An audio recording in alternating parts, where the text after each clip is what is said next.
নিম্নমানের বীজের জন্য উৎপাদন হয়নি রবি শস্য, মাথায় হাত কৃষকের।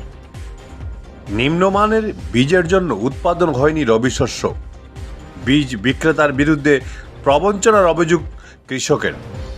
ভেজাল বীজের জন্যই ক্ষতির সম্মুখীন হতে হলো কৃষককে, এমন অভিযোগ তুলে সংবাদ মাধ্যমে বিস্তারিত তুলে ধরেন শাহানুর ইসলাম। আমি 3 বিঘা জায়গা চাষ করছি ফুলকপি ক্ষেত। আমি সোনাবাড়ি ঘাট লস্কর সিড স্টোর কই একটা দোকান আছে, বিসির দোকান। ওই দোকান থেকে বিসি আনছি।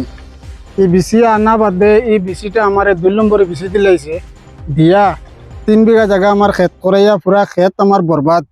তা গাছ হয়েছে, কোনো জাতের ফল দিছে না। ইলা 2 নম্বরে বিসি আমার দেখেনে আর দিয়া আমার এই ভুক্তভোগী বানায় এখানে আমি আর আমার আর একজন ভাইয়ে দুজনে শেয়ারে ক্ষেত করছি। আজকে প্রায় 3 লাখ টাকা আমার লোকসান।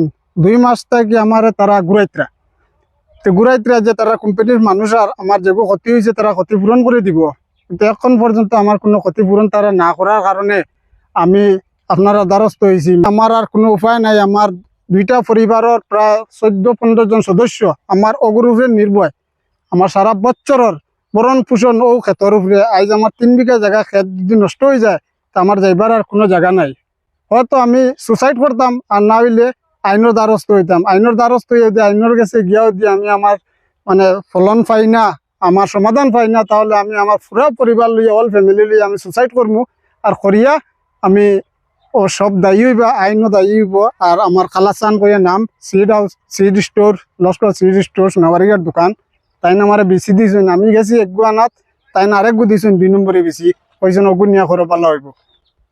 ওইলা তাই প্রত্যেক বছর করেন, আর এই বছর আমার করছেন করিয়া পুরা ধ্বংস আমার 2টা পরিবার। Bureau report, Barak vision.